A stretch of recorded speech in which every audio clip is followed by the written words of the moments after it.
আসসালামু আলাইকুম ওয়া রাহমাতুল্লাহি ওয়া বারাকাতুহু। ইন্নাল হামদুলিল্লাহ ওয়াসসালাতু ওয়াসসালামু আলা রাসূলিল্লাহি ওয়া বা'দ। সম্মানিত প্রিয় উপস্থিতি, আজকের এই ভিডিওতে আলোচনা করব স্বপ্নে সুলতান দেখা, রাজা বাদশা দেখার অর্থ কি। আলোচনা বুঝতে সাথেই থাকবেন। যারা এখনো চ্যানেলটি সাবস্ক্রাইব করেননি, সাবস্ক্রাইব করতে ভুলবেন না।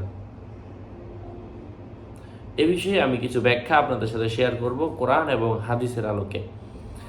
রাজা বাদশা দেখা এটা আল্লাহ তাআলার পক্ষ থেকে আল্লাহ পাকের সন্তুষ্টি লাভের আলামত বুঝতে হবে।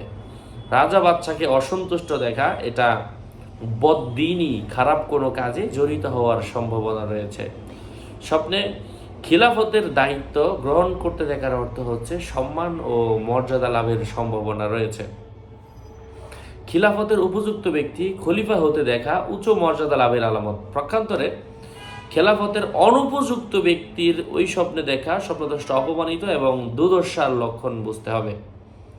যদি কোনো ব্যক্তি স্বপ্নে রাজা বাদশা হয়ে যেতে দেখে, তবে স্বপ্নদ্রষ্টা দিনের প্রতি বিমুখতা প্রকাশ করবে, দুনিয়ার চাকচিক্য ও আধুনিকতার ফাঁদে পড়বে।